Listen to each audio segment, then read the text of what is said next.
Welcome to My New Day. I am so glad that you're invested in your life by watching this program because we really want to design this to bring you guests, to bring you people that will really help you, bring you tools to help you in your relationships, to help you with your life with God, and to really grow you in that place, which we all are. Bob and I really want to invest in our lives personally when it comes to turning up the truth. And I'm very thankful that you've chosen to watch My New Day today. Yeah, our guest, previous two programs, Rick Johnson, author of over a dozen books. The one that we're featuring is called Romancing Your Better Half. And he has a fabulous ministry entitled BetterDads.net. And you can go there and search it all out. But, you know, today you're taking the time to invest in you. As a result, it'll better your marriage. It'll better your family and your generations. And one thing that I think every couple should do is take a marriage book, at least 1 or 2 a year. You know, if you begin to look at that like every 6 months, let's just begin to work through it. And as I've been working through Rick's book here, at the end of every chapter, let me find the end right here. Where is the end of that chapter? Yeah, I'm going to find one. Here it is. Must be the one on sex. Huh? Yeah, it's a really long chapter. He has exercises, and so, for example, we'll be going here today, intimacy building tips for fulfilling a man's needs.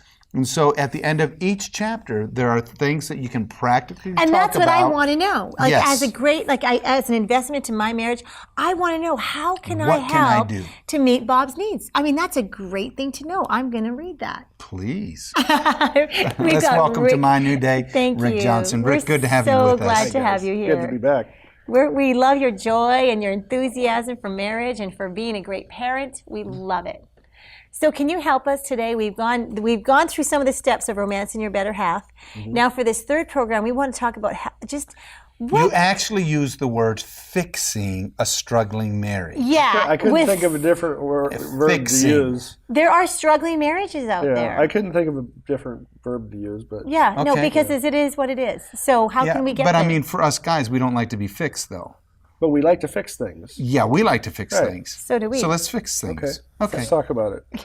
So one of the things that I've observed over the years that most people don't take into consideration very deeply in their relationships is the wounds that they bring into the relationship. And all of us have wounds. We have childhood wounds, certainly. Even people from the best families have some sort of Yes. childhood wounds. We have relationship wounds that we bring into our marriage. And, you know, the thing is that marriage is a people growing process. The problem, though, is that some problems aren't meant to be fixed easily. But we don't like that, right? We want our problems to go away as soon as possible. The point is, though, is that challenges or problems develop character as we work through them. So, for an example, my wife, you've met her, wonderful woman, okay, but she had great abandonment issues growing up. Her father abandoned her. She only really ever met him twice, I think. Wow. Her mother abandoned her by stop parenting her at age 10. She eventually ended up leaving home at 13 and living on her own. So she brought great abandonment issues into our marriage. Okay. And when you say abandoned issues, just to help people that are watching, that means you have a fear that you're going to be abandoned Exactly. again. And she will readily admit that she spent a lot of time doing things and pushing me to the point of You would have wanted prove to it. abandon to her. see if I was going to abandon her. Almost to like prove it. testing you subconsciously. Exactly. And it took almost 3 decades probably Right. for me to prove to her to get to that point where You are not she going does anywhere. not have that fear that I'm going to abandon. Now, I could break that trust very easily, I'm Yes. sure. Yes.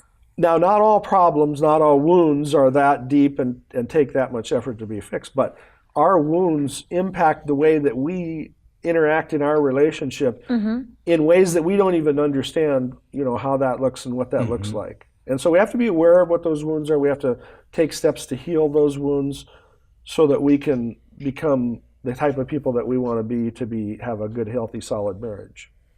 Does that make sense? Oh, completely. And I even find that because because a lie gets written on our heart.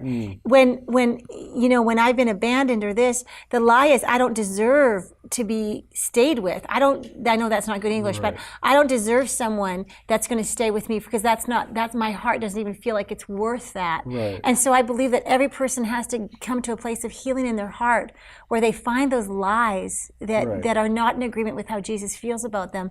And I do believe that we bring those lies into our next relationship. So the more healed we can get in our heart, the more ready we are to have a great relationship. Well, and even beyond the wounds, we're under spiritual attack. The evil one hates marriage. Yeah. And it's a direct reflection on God, on the image of God. And so they're doing all kinds of things and whispering lies into women, especially about that you're ugly, you're fat, you're unlovable, he's going to leave you, you're undesirable. I mean, on and on and on, and those, as you say, right on a woman's heart, implant themselves on a woman's heart. And then we start to expect that, and we start to actually magnet that to our life, which is crazy because it's subconscious. We think, no, I'm not attracted to that. It's the last thing that we want. Yes. However, it's the very thing that we believe that we deserve. Right. Okay, and a statement that Audrey and I use often is that you don't live the life that you want. You live the life you believe you deserve.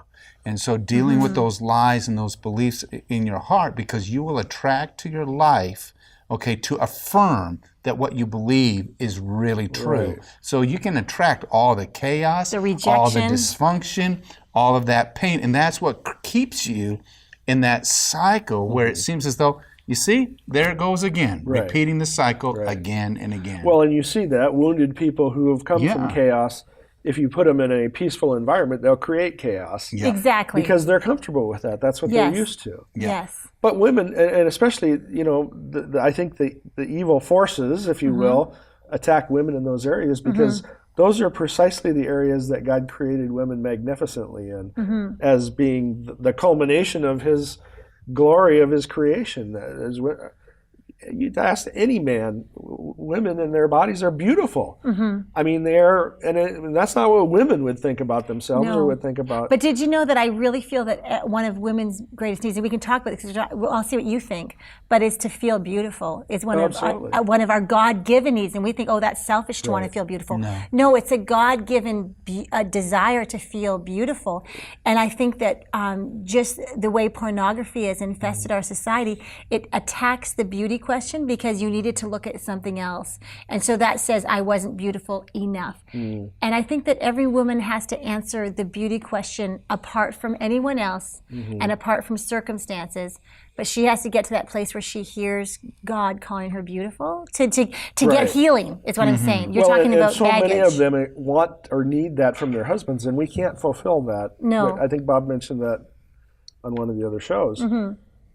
You have to get that from God. Yeah. A man can't fulfill those needs in a woman. And he can't, even as many times as he could tell me I'm beautiful every day, but unless I know in my heart and I believe it to be true. Now, it's important that he does tell you that. I love it. Absolutely. I love it when he calls me beautiful. He needs to say that he loves you. He needs to say that you're beautiful.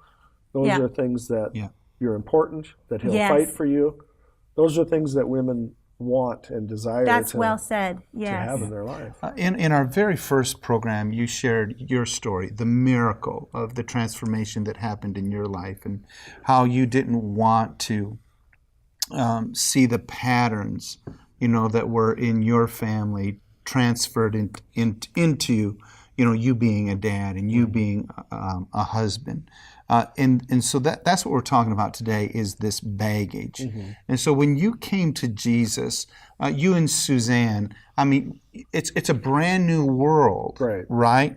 But I believe you had some old patterns that needed to be resolved. Here was some of the challenges that I found. Okay. Is when you grow up in an environment, your brain is kind of programmed like a computer application. You're programmed to think and respond a certain way to different situations. And it's almost instantaneous. You don't have a lot of control. That's not probably the right description. Well, it's not an intentional thing. It's sort of a default thing, isn't it? I'll give you just a brief example. Okay. So growing up in an alcoholic home, loud noise was guaranteed to cause a bad reaction in a hungover parent. Ooh. So to this day, a loud noise startles me. I will have a fight or flight response. Really? Now, it's unmanly to be afraid and run away, so I will react with anger if somebody startles me. Okay. Now, I shared that with my kids growing up, and of course, they spent their entire childhood sneaking up behind me and trying to startle me, right? Oh dear! Did you ever punch them? I mean, No, that's what Bob does when he gets like he'll go like this when you scare him. Yeah. Just don't do it. Exactly. He just does the response. Okay, Audrey. So, but that's still Bob's secrets here. Oh, sorry. But so trying to reprogram myself so that my responses to different situations were healthy instead of unhealthy was one of the biggest challenges that I had, because it happens like that. It's not you don't stop and think about how you're going to respond. You respond. It's a reaction. Exactly. So did you have to reprogram yourself? It's almost like reprogramming yourself, and it took a lot of work. How did you do it? A lot of prayer. A lot of working with counseling. Again, we went through a lot of counseling together and individually. And a lot of it, as you mentioned, is breaking these generational cycles. Yes. Because we know that, things like abandonments, addictions, abuse tend to get passed down from generation to generation to generation. That's what people are used to. That's what they're comfortable with. They might not even like it, but that's what they're used to, right? And so I do work with single moms raising boys. Grandma was a single mom, mom was a single mom, now the daughter's a single mom.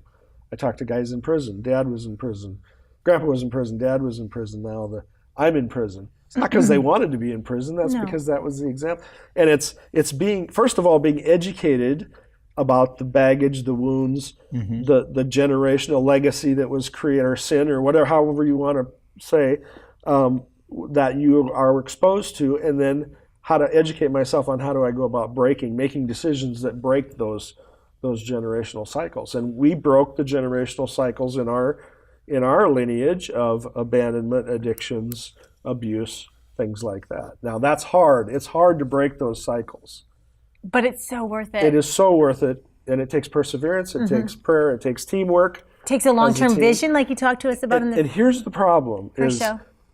Problems in our lives, everybody thinks their problems are unique and harder than everybody else's. Well, they're not. They're the same problems everybody has.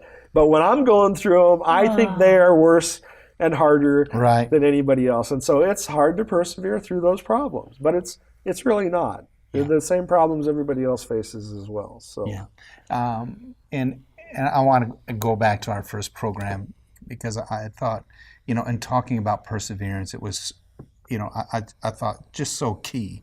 And today, when we begin to see these in our lives, I don't want you to just give into them and just say, it's the way it always has been, therefore it's the way it always will be. That's not the truth, because we have a Redeemer. And so I think what happens in our lives is sometimes we find ourselves at a place of crisis. Things have been ignored and they've escalated so much that all of a sudden we find ourselves at a crossroads. And it's almost as though I'm going to quit or I'm going to give up. But this is actually the turning point for you in the progress of something where God can really, begin to help you break the patterns that are bringing the confusion, the complication, the pain into your life, and He can really begin to heal you. And so I just, Rick, I'm so grateful for the book, because I want people to enjoy relationships again, to enjoy their marriage, to be able to romance one another again, and to be able to feel safe in each other's love. Next, I'd like to talk about his needs and her needs, okay? Because we're talking about fixing a struggling marriage, and I think we're quite different from each other. I think we are. For a woman, and we talked a little bit earlier about a woman's needs, but does he still love me? I mean, that's a key thing. A woman has a need to be honored and cherished. Will you fight for me? Again, those are all things that I think are key to a woman's heart, and things that a man has to over and over and over and over again prove. You're sounding exhausted when you say that. Well, it is a bit exhausting, I think, over sometimes again. for men to say, you know, I told you I loved you when we got married. If anything changes, I'll let you know, kind of a thing, right? But no, you know, she has a fundamental need to hear Yes. that she's loved and cherished and treasured and worthy of being fought for over and over and over again. So it's not an issue that she doesn't believe him necessarily, or is it that she just needs to hear it again? I think it's on a lot of deeper levels than that. I think it's part of it's spiritual warfare. But again, I think, as you said earlier, it's that she actually has to come to terms and get that from God and not from her husband. Now, a husband is able to validate a lot of those issues. And I tell men all the time, if a woman didn't have a good father growing up, her husband's the only other man in the life that can help heal those father issues. Okay, so those are the kind of things I think that women and have your wife had father issues probably more than even most do without maybe even that she didn't know about. But you know, I'm always fascinated with because some people are raised in horrible environments and they turn out great, and then other kids are raised in great environments and they make choices that lead them down bad paths. And so I'm always kind of fascinated with that process. So I asked my wife one day, I mean, she was raised in a much worse environment than I was, right? And I said, how did you not? And she said, I just made a decision that I wasn't going to live that kind of a life. And I thought, wow, is it really that simple that you just decided? But as we talked about it more, she had to have mentors. She had to have people that could model what a healthy marriage and family life looks like, and to set a goal for her to work for and to look forward to. And without that mentoring, without that education, without that vision, if you will, really hard, even if you don't want to, you end up making choices. But it started with the decision. It started with the decision. And then she sought out what she needed in order to do that. I just But decided it blows I my wasn't mind that she was, just gives me so much respect for her. That's great. Yeah, no, she's awesome. Yeah, you love her. I know. Couldn't do it without her. Not now. After 34 years, I couldn't. Okay, now what you about... ever notice men get married right away if their wife dies? Yes, I have. They can't survive long without after they've been taken care of for a while. Speaking of which, what are his needs? Okay. Because that applies to them. Well, and I think at different ages, men have different needs. So a young man has a need, a desire to go out and conquer the world, make a name for himself, right? And we all go through that. An older man has this oblivion of retirement, so to speak, that we have to be. We lose power. I think I phrased it in the book that when young men no longer fear him and young women no longer want him is kind of the oblivion of retirement for a lot of men. And so I think those are some needs, and especially respect and admiration from his wife. Those are some powerful, powerful needs that men have in their life. To feel significant. To feel significant, to make a difference in the world. Yes, they're important. I mean, Bob is blessed to live a life where he's making a difference in the world. And I'm sure you admit that you're blessed mightily because of that, if for no other reason. It's not about money. It's not about fame. No. It's about making. I get letters, I get emails from people whose lives have been touched and changed by my books, and it's so humbling and empowering, and just the fruits of your labor that God allows you to see are that you're making a difference in the world is worth all the sacrifices that you have to go through. And the same with your marriage. I mean, you see the fruits of the labor that you put in. It's well worth all of the struggles, all of the hard times that you have to go through. Yes, definitely. You know, my daughter, this is, okay, so you know where our marriage went, yes. Right? It came from. Yes. So here's my daughter at probably age 22. She says to my wife, I want to love like you guys have. You guys act like you're always on a honeymoon. Oh, I thought, whose house have you been living in for the past 20 years, right? Yeah, yeah. But that's how she saw. That was her perception. I thought, wow, what an honoring thing, though, that God allowed me to see that fruit of all those hard years of work that we put into our marriage. Yes, that you really appreciate each other. Yeah. I want to bring out one point before we draw this series to a close, because you will have opportunity repeatedly to exercise it. and I believe that it's key in all that we've spoken about, and that's forgiveness. You know, we unintentionally hurt and harm one another, sometimes even with intention, you know, in order to make a point. But forgiveness, you know, is key in romancing your better half. Absolutely. Yeah. Thank you. I was in. I'll bring reference to it, and then we'll move on. But the thing was, just even this week, you know, Audrey and I, I even forget what happened, but it was something that I wanted to really bring understanding, so that it wouldn't happen again. Okay. In other words, I wanted to be right. Okay. All right. Yeah, I mean, that's controlling the process. But anyhow, over time we talked about it, but it was something that was just festering in between us, and there wasn't a whole lot of romance taking place. And it was like, you know what, we can't do this anymore. So can we be done with it? Is there anything that we need to express more, or can we really be done? And what we needed to do was express forgiveness. Take the offense and recognize it's not helping us. It's not benefiting us. Can we send it away? And it's like, yeah. And then once that moment's over, then you get to be done with it. And that, I believe, is key in romancing your better half. Rick Johnson is our guest, and it's been a joy having him. We're going to take a short break. He'll be back in just a moment to bring some practical homework for each of us right after this. Plan to attend one of our Love Married Life intensives in Phoenix, Arizona. Bob and I have designed a marriage intensive offering long-term solutions to move your marriage from pain to thriving in life and love. Biblically based, this 3-night intensive will focus on you. Discover your blind spots, learn from your conflicts, and laugh and dream together again. Attending a Love Married Life intensive may be one of the best investments you will ever make. A discovered missing piece can bring the resolve you've been longing for. Each day, we will write a devotional and email it directly to your inbox. Let's take it to a whole new level. Clarity, joy, and peace with a daily glimpse into today's program. Sign up online. Don't miss another golden nugget of truth capable of bringing the needed direction for your day. This is a free offer. Sign up today.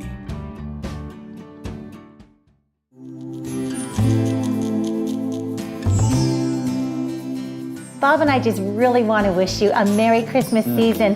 Things are coming up fast, and what I was really praying for you today was specifically about peace. So many of our Christmas carols talk about peace and joy and how Jesus came to bring peace, but sometimes we have to be intentional about peace. Well, one of his names is actually the Prince of Peace. And so this Christmas, you know, in fact, with every day of our lives, I just want the Prince of Peace to take residence in your life, in every situation that you face. It's true, and especially in your family. We know you love your family, and we love fighting for families. In fact, in this next year, in 2016, we have vision to help marriages and families more than ever. But today for you, I pray that you'll be able to release your cares to the Lord. Just give him your cares because he cares for you. Yeah, and remember this, that Jesus being your Prince of Peace, it's not the absence of war, the absence of fighting, you know, the absence of a quarrel. But as your family comes around a dinner table, as you share a meal with one another, recognize peace is the presence of someone. So invite Jesus, the Prince of Peace, to take residence in your own heart and life. We love being family with you. We just love it. Thank you so much for your gifts this year.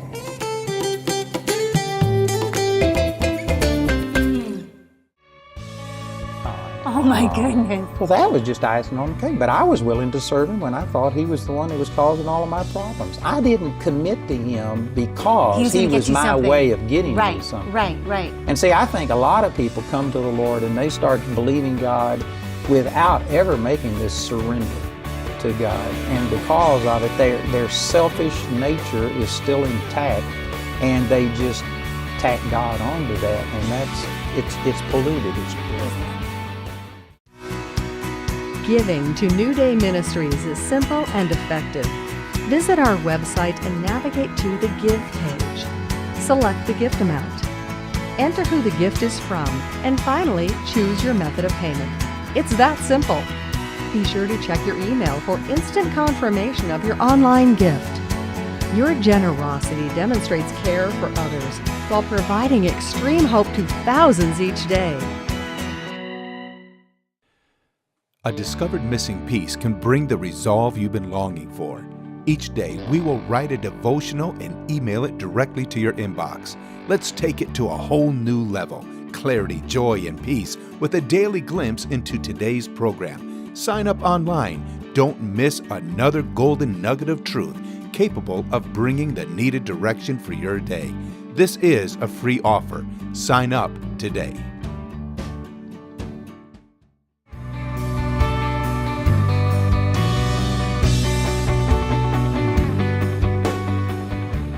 As we close the program, we've asked Rick to help us. What can we do for homework? How can we apply this to our life? So can you help us with that, Rick? A couple of things that you can do homework-wise. Yes. For women, for men, companionship is huge for men. So find some places that he likes to go and just go hang out with him. Just hang out with him. No, simple as that. The other thing is occasionally tell him that you appreciate him. I think most men feel underappreciated. Just say thanks for the work you do, thanks for providing for our family, whatever. For men, for women, date your wife. Come on, guys, you got to date your wife and learn about her. Ask questions that you wouldn't normally ask her. Find out what makes her blush like a schoolgirl. I dare you to try and find something. Those are really... That sounds like a long conversation, Rick, you know. I think that sometimes guys are scared to ask their wives questions. They're like, okay, I'm turning on the talk button. Never ask a question you don't know the answer to? Is that the, and the one about companionship, you know, her with companionship. Recently, we saw a spring training baseball game. You know, and I really enjoyed it. Yeah. We had other friends there, which is, I've learned, that's key, because he brought his wife, so she had somebody to talk to rather than me. Right. And because I want to watch the game. Because I did bring her to a basketball game before, and all she did was stare at me the whole time. And I'm like, the game is down there. And she's completely bored with it. And she's like, aren't we going to talk? And so I need to date her, and so that I can learn something new about and I can you. learn about being your friend. It's so true. Rick, that was so practical. Thank you for coming on the program. You've invested into our New Day family, for which we are so grateful. Thank you. And keep writing books. You're so good at writing books. Keep Send our writing love books. to Suzanne as well, please. Yes, yes. Thank you so much for being part of our New Day family. It really is your support that keeps us going. And thank you for fighting for Thank families. you, everyone. We'll see you next time here on My New Day. Bye-bye. Bye-bye.